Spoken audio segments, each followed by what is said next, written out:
Binueltahan ni Palace Press Officer Undersecretary Attorney Claire Castro si Senador Amy Marcos dahil sa pagpuna sa pagkakatalaga kay outgoing Justice Secretary Jesus Crispin Remulla bilang bagong ombudsman. Sinabi ni Castro na ang kapatid ni Pangulong Ferdinand Marcos Jr. ay hindi dapat magsilbing spokesperson ng mga Duterte. Sinabi ito ni Castro matapos na sabihin ng senadora na ang pagtatalaga kay Remulla ay para sa plano na aipakulong si Vice President Sara Duterte at kanyang mga kaalyado para sa 2028 presidential election. Nitong Martes ay itinalaga ni Pangulong Marcos si Remulla bilang bagong ombudsman matapos na ilabas ng Judicial and Bar Council, JBC, ang shortlist. Ipinagtanggol naman ng Malacanang ang desisyon ng Pangulo para italaga si Remulla sa ombudsman at iginiit na dumaan ito sa masusing selection process. May we know po kung ano yung direktiba ni Pangulong Ferdinand Marcos Jr. sa bago pong talagang ombudsman na si Secretary Boying Remulla? Unang-una po nadinig na po natin si Secretary Boying Remulla na ang pagiging at pagtatalaga sa kanya bilang ombudsman ay nararapat na magkaroon ng transparency at managot ang dapat na managot, kung mayroon man, dapat na managot. At ang pagtatrabaho po ng ombudsman na Remulla ay para sa buong bansa, hindi para sa iisang sektor o iisang panig lamang na grupo ng mga Pilipino. So kasama po sa direktiba ng Pangulo yung tutukan po ng bagong ombudsman ang pag-imbestiga po sa SALN ni Vice President Sara Duterte at doon po sa mga flood control anomalies. Unang-una po, sinabi po natin na pagtatrabaho po bilang ombudsman, ito ay para sa buong bansa. Kung ano po ang dapat na imbestigahan, ay dapat pong imbestigahan. Hindi po dapat na may talikuran o kaya tulugan. Kung ano ang nararapat na malaman ng taong bayan, dapat po maimbestigahan ng ombudsman. Next question, Katrina Domingo, ABS-CBN. Ma'am, good morning. Ano po yung reaction ni Pangulong Ferdinand Marcos Jr. to the reported wish of one ICI member to resign due to the lack of authority of the panel? Unang-una po, ang ICI po ay independent commission. At sa ating pagkakarinig, ito naman po ay na-deny na po at itinatuwa na po ng spokesperson ng ICI. So mananatili po silang miyembro at mananatili po silang magtrabaho para po sa mas malalimang pag-iimbestiga sa mga maanumalyang flood control projects at mga infrastructure. And how does the palace respond to calls from the House of Representatives to certify as urgent bills seeking to provide more powers to that panel?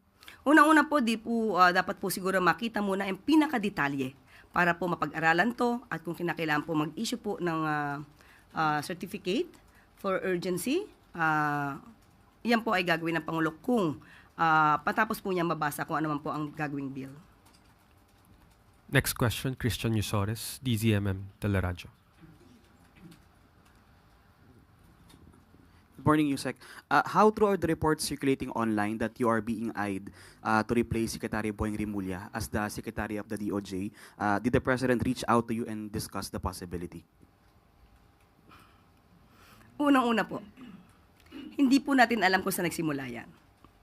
So, wala pong katotohanan yan.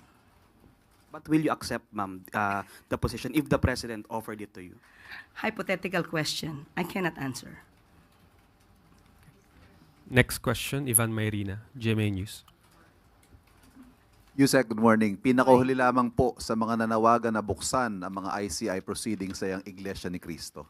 Alam ko ho, kahapon lang sinabi ninyo that the President respects the independence of the ICI at hindi siya manghihimasok.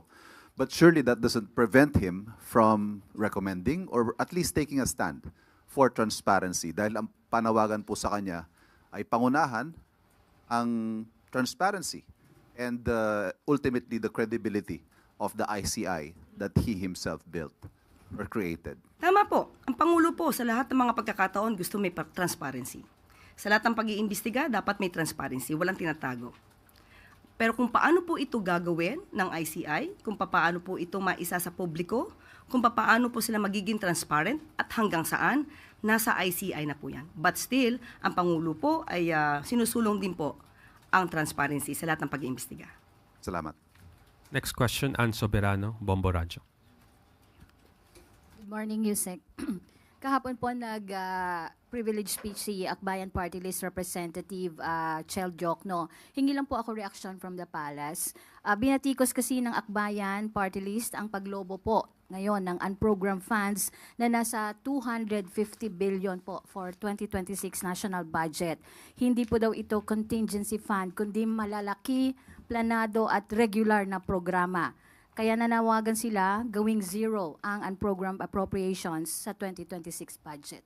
Parang hindi po yata maaari mangyari yan. Marami po nagiging programa ang gobyerno at maaari pong magamit po ito sa pangangailangan kung may kailangan mga emergency cases or situations.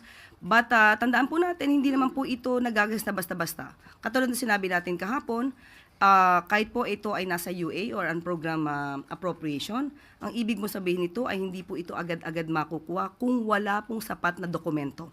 Kaya malinaw din po na mababantayan ang anumang pondo na masasabi natin nasa under unprogrammed appropriations. So, sisigurudihin po ng Malacanang USEC na talagang mapupunta sa tama itong 250 billion na unprogrammed appropriations. Yan na po ang ginagawa ng Pangulo. Hindi po ba may mga nagrereklamo na hindi daw sila nabibigyan or naririlisan ng mga pondo? Yan po ang ginagawa ng Pangulo dahil po ito ay nasa ilalim po ng conditional implementation. Ibig sabihin po, pinangangalagaan ng Pangulo ang pondo ng bayan. Salamat, Yus. Next question, Let Narciso, DZRH. Good morning, Yusek. Ma'am, ngayong may bago na pong ombudsman na kabisado rin naman yung isinasagawang investigasyon dito sa mga anomalya sa flood control projects. Is there a possibility na i-abolish ang ICI at ipaubayan na lang sa ombudsman ang pag-iimbestiga? Unang-una po, ang ombudsman po kasi hindi lamang po tutok ito sa flood control projects. Marami pong kaso na dapat natuunan din, pagtuunan ng pansin ang ombudsman. So, hindi po natin nakikitaan na ito ang dahilan upang gibain or wakasan ang trabaho po ng ICI dahil ang ICI po ay tutok sa maanumalyang flood control projects at mga infrastructure. Mas mapapabilis po ang magiging trabaho at pag-iimbestiga ng Ombudsman at ng DOJ kung may kumpleto na pong dokumento na manggagaling sa ICI. Pero may mga opinion po kasi na parang kung at the end of the day, sa ombudsman din naman yung bagsak nung ipafile ng mga kaso ng ICI. Parang bakit gumagastos pa tayo sa isang independent body? Gugustuhin po ba nila na ICI ang ombudsman lang ang magtrabaho dito? So hanggang kailan tayo aabutin para matapos ang isang kaso? So kailangan po talaga na may isang independent commission na siyang tututok at magkokolekta, mag-iimbestiga ng mga dokumento para po pag naibigay po ito at mairekomenda for filing, i-reviewin na lamang po ito at kung tapos na po ang pag-review at nakita meron dapat na sampahan ng kaso, mas mabilis magsasampa ang kaso ang DOJ at ng Ombudsman. Next question, Evelyn Cruz, Filipino Mirror. Good morning, Yusek. Good morning po. 3 weeks ago po na-create ang ICI. Pwede pong malaman kung nag-update po ba sa Pangulo ang ICI? Natawagan natin po ang Office of the Executive Secretary.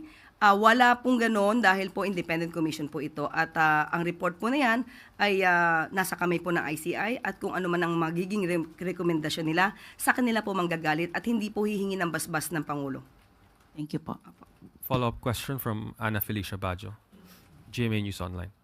Ma'am, quick follow-up lang. Balikan ko lang yung sa next DOJ Secretary. Meron na po ba tayong shortlist? Kasi kahapon po nagtalaga lang po sila ng OIC and incoming Ombudsman Remulla is expected to take his oath on Thursday po.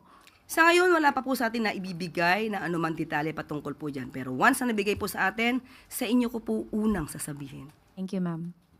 Next question, Sam Medinilla, Business Mirror.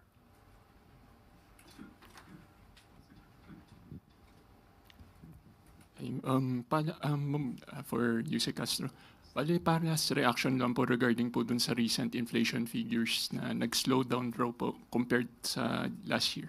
Yes, opo, natawagan po natin si Secretary Balisacan at ang naging cause daw po nito ay ang pag-increase ng presyo ng gulay dahil sa tuloy-tuloy at sunod-sunod na bagyo po na siyang nagland dito sa ating bansa at naka-apekto po ito.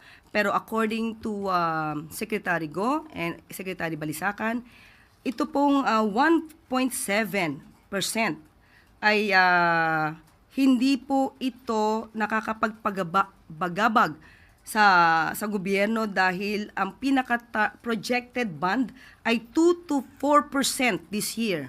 At malayo pa po ito. At nakikita po nila na slow po ang pagtaas po ng inflation rate. Ay, follow-up lang po. Since nag-start po yung Marcos administration ng anti-corruption drive, may napansin na po ba yung mga economic managers na impact sa economy yung ginagawang investigation? Sa ngayon ay wala pa pong naiuulat sa atin at malamang by tomorrow siguro or next week, aalamin po natin sa economic team kung ano po ang maaaring naging epekto nito.